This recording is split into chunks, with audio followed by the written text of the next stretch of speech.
as always, I'm Matt. And welcome back to Mindbreakers, post 400. Oh, true.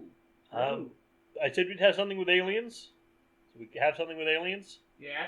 We have an old classic from the 50s. A legend. Like, we haven't seen a movie from the 50s since, like, the Fives back in the beginning of the season. Yeah. I think the Fives was the 60s, so it's 70s. Around that era. Like, we haven't seen enough 50s. We are looking at the old school classic starring Steve McQueen. Oh, shit. Indescribable. Indestructible. Nothing can stop it. The Blob. Let's go. I forgot Steve McQueen is in the fucking It's from Blob. 1958, 6.3 out of 10. An alien life form consumes everything in its path as it grows and grows. Yep. I first saw this movie in the best possible way. Oh, yeah? MPEX. Oh, okay, yeah. I fucking love that channel. So Yeah. many fun movies. So many fun movies on the channel that existed to show movies. No shit, Merrick. Like, The Blob's a classic. it is a classic. I mean, that's up there. I forgot Steve McQueen was in that. Now, to address the elephant in the room, Mm. do I think the remake is better? Ah. Without a doubt, yes. Yeah. It's yes. But this movie, that doesn't invalidate this movie. Yeah, that's the thing. I also prefer the remake, but this movie's, I mean, it's a classic for a reason. Like, even if the remake, I feel is a lot better, I still appreciate the old one. I'm looking forward to seeing it again. It's been a while. But we are going to have something between the original and the remake as well. Yeah. Which is... I got a pretty good idea. unique. Yeah. Anyway, The Blob. Yeah, let's do it. Dave! Doc Hallen's been killed. Doc Hallen, what happened? It's over at his place. You gotta come now. Oh, wait a minute, Steve. Tell us what happened. Well, I'm trying to tell you. Now, this thing had killed the doc. Well, what was it? Stop with it, kid. But it's kind of like a mass that keeps getting bigger and bigger.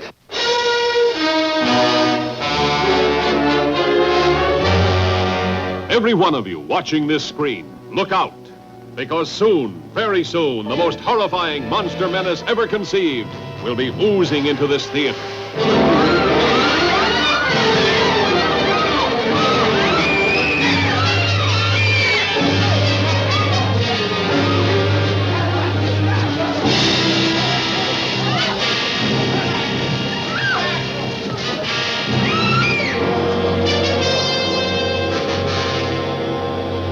Two teenagers see it first, like a falling star from outer space. Boy, that was close. Hey, come on. I want to see if I can find it. An old man finds it, touches it, and this is the shocking result. From then on, there's no stopping the Blob as it spreads from town to town.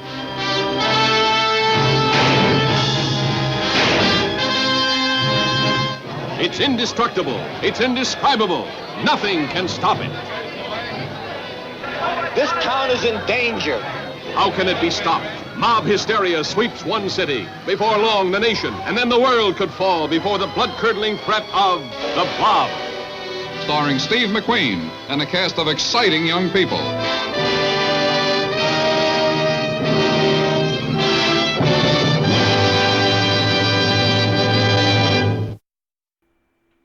Beware of the Blob. It creeps and sneaks and glides and slides across the floor. And it does all those things. It does all those things and also looks kind of delicious. Yeah, it really does. I'd like to spread it on some toast. Absolutely. Whatever they got making that thing, I hope they put it to good use. I hope, though, I have been burned before because it looks like some delicious strawberry jam. Yeah, it's gonna be like fucking raspberry. Yeah, raspberry. Now, nothing against raspberry jam. I just don't personally like it as much as strawberry. Sorry, I'm just thinking of Spaceballs. Yeah. Sir, the radar. It's been jammed. Raspberry. This movie's fun.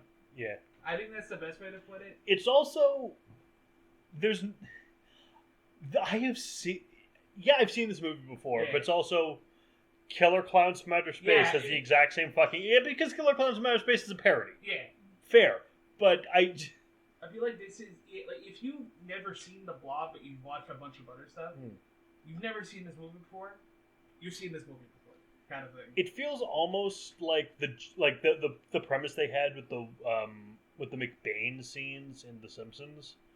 Or eventually, if you parody enough cliched action movie scenes, you will just have a full action movie, which we do. Which we do.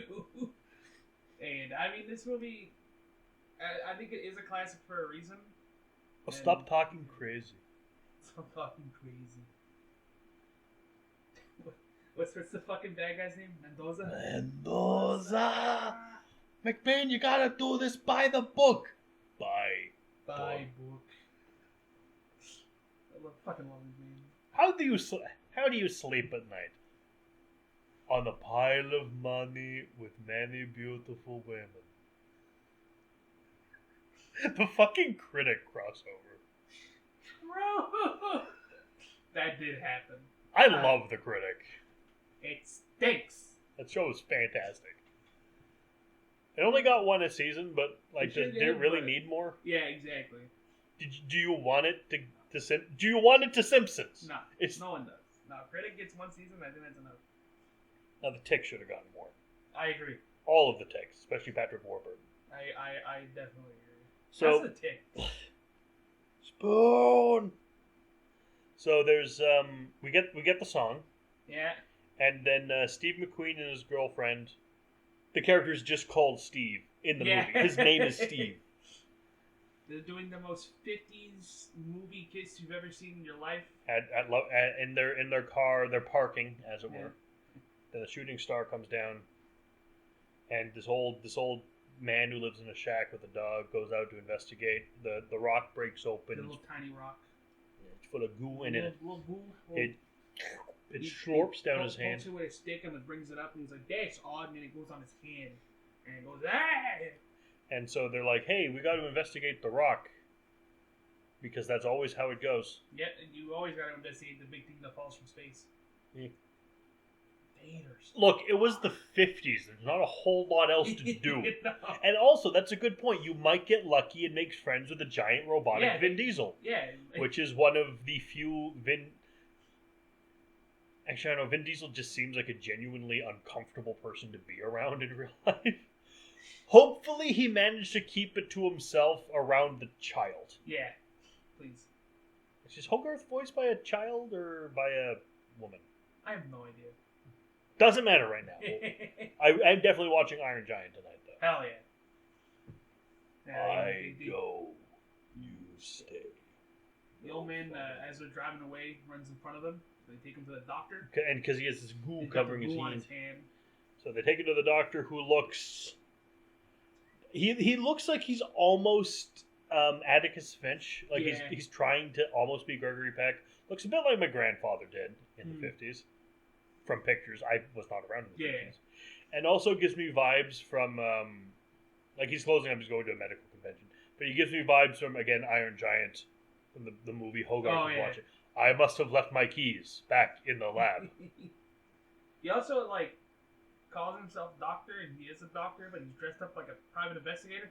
To be fair, he is getting ready to close up and go go to a convention. It's just, if he didn't say doctor at the start of that phone call, I would have thought he was going to look for the Maltese Falcon. Like, or bust Capone. Yeah. Well, because he does look more accountant-y. Yeah. And that's an important thing to remember while watching The Untouchables, as fun as that movie is. Elliot Ness was just an accountant, basically. Yeah. There was no gunfights. It's just math. Yeah, it's just math. They bring him in. The doctor tries to sees the thing. It's like, what? That's fucking weird. And Steve points out, oh, it's bigger.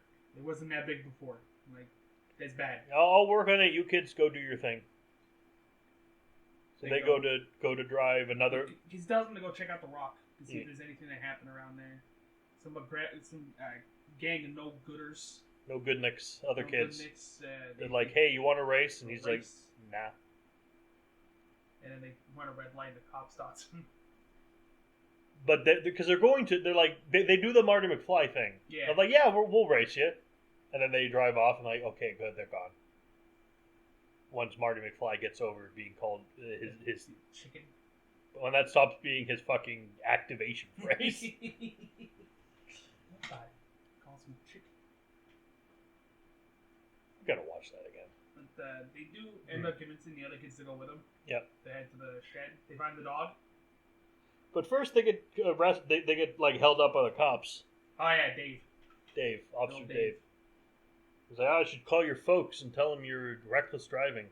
Don't do that. We're gonna go check on the dock. Okay. And they check on the dock, and while they were gone, the ghoul absorbed the man completely. Also absorbed his nurse.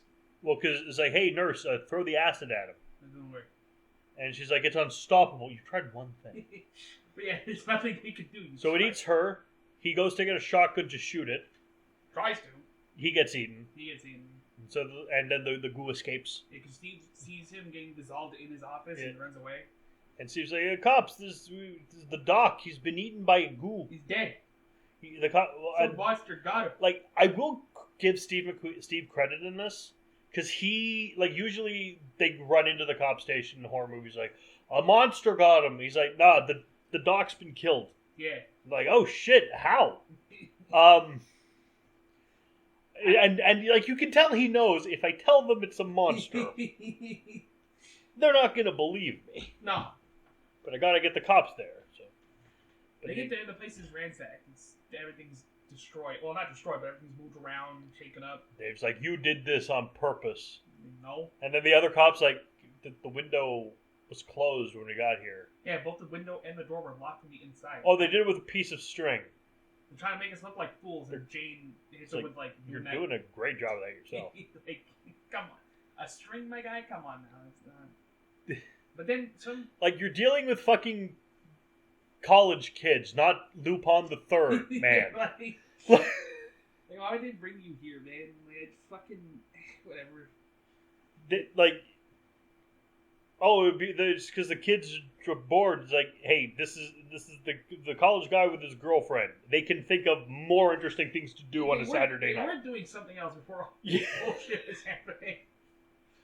But obviously, the thing's not, the blob's not there. I think we can call it a blob at this point. Yeah, it's the blob. It's a blob.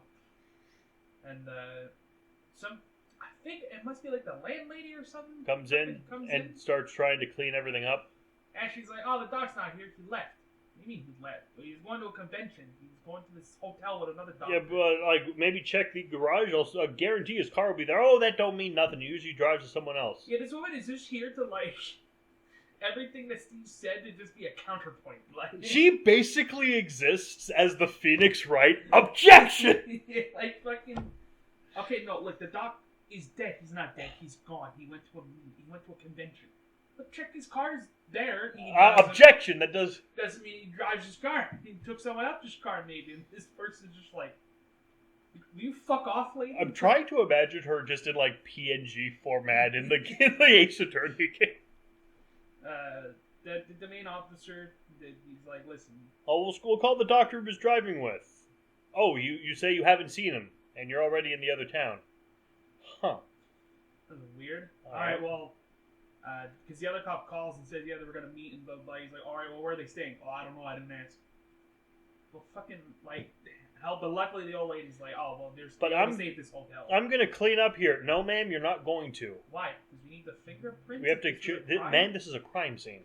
You got your jobs to do, I got my job to do. Yeah, okay, yeah, it's nice, Grandma. Come on.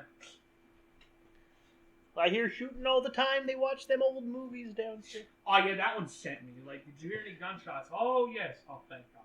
They played those movies all the time downstairs. I doubt a TV in 1958 could be that loud. I also agree. Also, it's weird. It is so fucking weird to me to hear a film from 1958 say old movies. I guarantee for a movie to be considered old in 1958, I guarantee, lady, you didn't hear shit because it would have been silent. Unless they got the fucking guy who's doing the sound effects next to the TV, like that shit ain't happening. They take him to the police station. They call their folks. And they come in, they're like, "Oh, I'm very disappointed in you." Yada yada yada. The whole town is gonna hear about this, and it's gonna ruin my reputation. I think Nixon has bigger things to worry about reputation wise. That's the Nixon. Si lavar calculados. And then, like, fucking Steve's Steve's dad dad shows up and he's like, "See what happened? The dog's dead." I don't know what to tell you. My kid's never lied in his fucking life. Like, if he says the dog's dead, the dog's probably dead. Like, something happened. So they go home. Steve sneaks out. Jane sneaks out, is stopped by a mostly unnecessary character. Her little brother, who... He's trying, I guess. I have nothing against the kid. I have a lot against the director who decided this character needs to be here. That's it. Like, this feels like it's just the director's kid kind of displaced here kind of thing. Like, I don't know. It's weird. He doesn't do anything for the story much. Nice. He fucking gets the Blob later. He fucking shows him what for. Yeah, he fucking John Wick's the Blob, but... But he's just there to be like the Get me a... Hey, can I name my... well, I'm gonna go. Maybe I'm gonna be getting you a dog. Oh, cool. Can I... What's he's called? You can name whatever... Can I name him William? Sure. I don't like the name William. That doesn't matter, kid. Name him whatever you want. But I don't like pistachio. And why did you ask? Can I play the piano anymore? Of course you can. Well, I couldn't before. Fucking... They sneak out. Yeah. They go to the movie theater to try to get the other kids' attention because the cops ain't listening.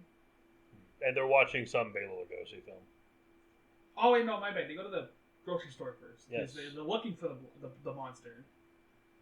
And true. Before all that, two mechanics were talking. Yep. Talking about how one of them's going out to the cabin with the boys. And the other one's like, I gotta hang with. I gotta go with my wife. Oh, what she doesn't know won't hurt her. Like, hey, this might be weird to you, Mr. Mechanic, but this guy might just love his wife. I love my wife, but if he done did nothing to me to hurt her, I ain't gonna hurt her back. It's the Meatloaf Man. He leaves. I do not understand why Meatloaf gets such a bad rap. The food, I mean.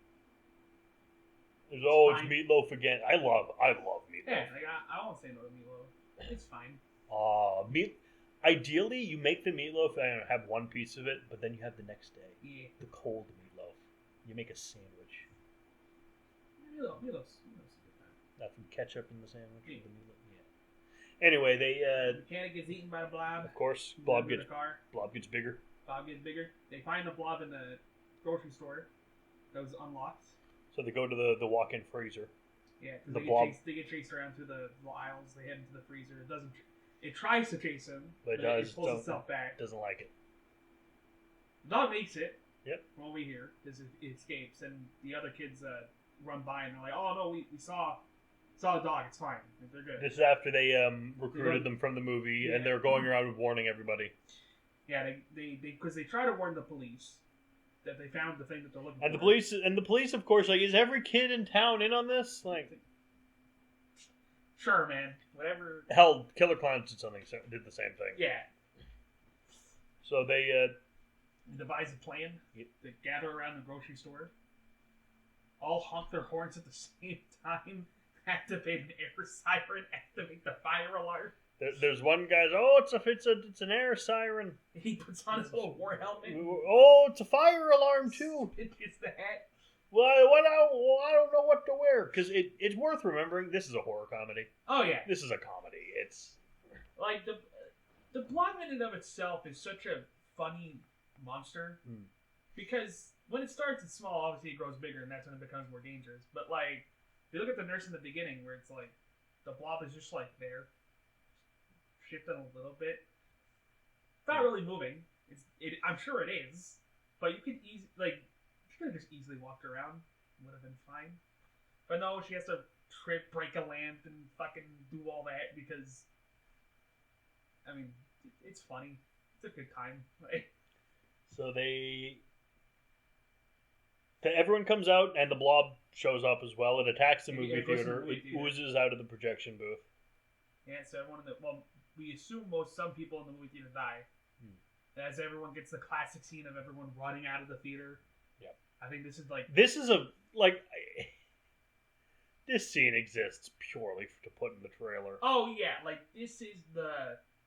It comes from above, and it's terrorizing everyone. You'll run out of your movie theater. Type of bullshit. Yeah, but usually they put those scenes in the trailer, but they don't really end up being in the movie. Yeah. It's just... No, this one... Also, there are way too many people in that movie theater. Maybe it's all the movie theaters. Maybe. But we only saw the one. And it was like 100 people that ran at that fucking thing. Yeah, they all realize, oh shit, it's in the movie theater. It's bad. We gotta get over it. Hey, we're gonna go, and then the kid shows up, and because they wake up, the parents wake up at night. Yeah. The kids aren't in their rooms. And he's on the couch. I'm guarding you. She's like, guarding it from what? I don't know. That's what Jane told me. Where's Jane? I don't know. She left. I'm gonna find out what's getting to the bottom of this. The bottom of this was a blob. A giant blob. Big blob at the bottom of it. And we get the really cool scene of the blob oozing out of the theater. Very easily, you can tell this is fucking jelly coming through miniature windows, but it's so good. I always love effects like this. So Danny shows up with his cowboy hat, and he shoots the blob with his click pistol. Runs out of bullets. Somehow. I guess it was a BB gun then? Because I just assumed it was like one of those guns you get at the dollar store. Yeah, like a little pellet. Where no, there's not even a pellet. You just pull the trigger and it makes it click. Oh, yeah. But, you know what? Kudos to the kid, because he runs out, shoots this thing, runs out of bullets, and then just whips it. He fucking super hots it. Like, that kid did more than a lot of other people in this movie right now. Did more than the nurse. Yeah. He's on par with the doctor that shot it twice. Yeah. Also, yeah. About as much good. No. But I love the part where he's like, because we've been bringing up the gunshots before, he shoots the blob. And the main officer picks it up and goes, oh, this has been fired recently. Like, yeah. This has been shot, but I can't see the bullet things. And somehow that is proof that the kids did something, they messed with the house to make fun of them. I want to know how they got the gun to do that. You stupid fucking jackasses, but whatever. And they all hide in the diner as the blob escapes. And then the diner catches, and then they get some power lines are broken, and they fall on the blob. Takes it over. And really big. The blob is a ground type, so it's immune to the electricity. It catches fire. Well, no, the blob, the diner catches fire. I mean, I would presume the blob is also on fire. I don't think it cares. I don't think it cares. If anything, it's a superpower, dude. So they're hiding out in the diner. Dying. And then they get the fire extinguisher, put out the flames, and then accidentally hit the blob with it. Yeah. And Steve sees it kind of like retreat. It doesn't like it. So like, hey guys, it's cold. Weakness is cold. Get all the CO2 fire extinguisher. I do. There's one scene that we both found just what the fuck, where the place cuts up in fire, and Dan's like asks the fire chief, "Oh, how can we put out the fire?" And the fire chief's like, "I don't know." It's like, you don't know? Yeah, he's like, that thing's on fire. The diner's catching fire. What can we do to put it out? And the fire chief's like, I don't know. So you're the fire chief. Like, can you put it out? Who's to say? I mean, what the fuck, bro? You're the mayor's brother-in-law, aren't you? You sure are. And there's like even a point where like when they get the CO2 thing, he's like, "You fire chief, you got fire extinguishers, right? Well, we might, but not a lot. Go get him! What the fuck are you doing here?" So they freeze. They blast this thing with all sorts of fire and extinguishers. They break into the school. Yeah. The principal who breaks the door because he doesn't have his keys, breaks the window. And the school has a lot of fire extinguishers, thank God. And everyone and their mothers basically went back home or back to where they worked. To blast this thing with CO2. They fucking nailed that. So they it's cold. They freeze it. It shrinks a little bit. They get out of the diner, and then the cop's like, "Hey, government guys, we can't cut it. Can't kill it. Can't kill it. We can't refrigerate it. So get a big transport plane. We're gonna drop this thing in the Arctic where it'll never thaw out. We can't kill it, but we'll stop it at the very least. And so we're gonna keep it in the Arctic forever. Hopefully, the Arctic stays cold. I feel this is like a global warming warning movie before that was even a fucking concept. This is what Birdemic should have been. You even get like a scene like right at the end where it's dropped in the Arctic and it has like the end, but then the Blob morphs into a question mark. And that was the Blob. That was the Blob. Fucking classic. Yeah, I mean it's an hour and 20 minutes. It's mainly build up for the big monster thing, and yeah, it's cheesy. Yeah, it's goofy, but like, it's not bad. No, it's a good time. Fine. It's fun. Stephen McQueen is fucking Steve McQueen. He's portraying a 17-year-old when he looks 35, as we all did back in the day. The supporting cast was good. I like the main officer. I like the little rapscallions that end up being actually pretty chill.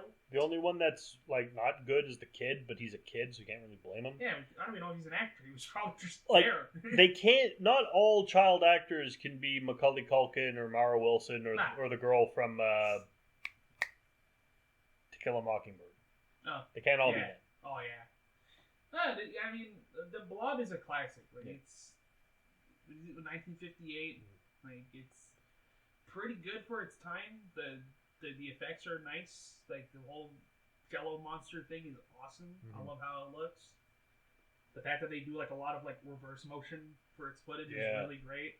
The effects, even like when it's like on people, like with the old man like on the arm and stuff, really good. Like it's a lot of people parody it. They take inspiration from it for a reason. Like, hell, it's. I don't think as many movies in this genre are just doing this as they were with last week's entry. Oh yeah, I mean yeah. But there's quite like I almost like Night of the Creeps. I think did this. Yeah. I mean, Killer Clowns from Outer Space did cartoons this. Cartoons always used to reference the Blob. I mean, I think Simpsons did the Blob for Treehouse. Oh yeah, I'm pretty sure they did. There's a Goosebumps book, The Blob Await Everybody. That's it. Yeah, like it's such a classic for a reason, and you know it spawned a remake, which we talked about in the beginning. Got a sequel. Yeah, it's got a sequel, which we'll be looking at before the remake. Yeah, and yeah, I think it definitely stands the test of time. It's a fun watch. It's fun. It's not fun. My favorite 50s giant monster movie. I mean, no. That would have to be them by a wide fucking margin. But this was just fun. Yeah, this was just a fun time. You can easily find it online. Good early horror comedy. Yeah, and that's the thing. Horror comedy is very important in that as well. Like, this isn't trying to scare you. This is just you go to a theater to have a good time kind of movie. It's fun. But next week, it's that time of year again. It's that time of the month again with the 13th. Oh, fuck. Yeah. I do math. I'll look forward to that. And I've been Merrick D'Amato. I've been Matt. And I'll see you next week. You sure will. Ciao. Bye.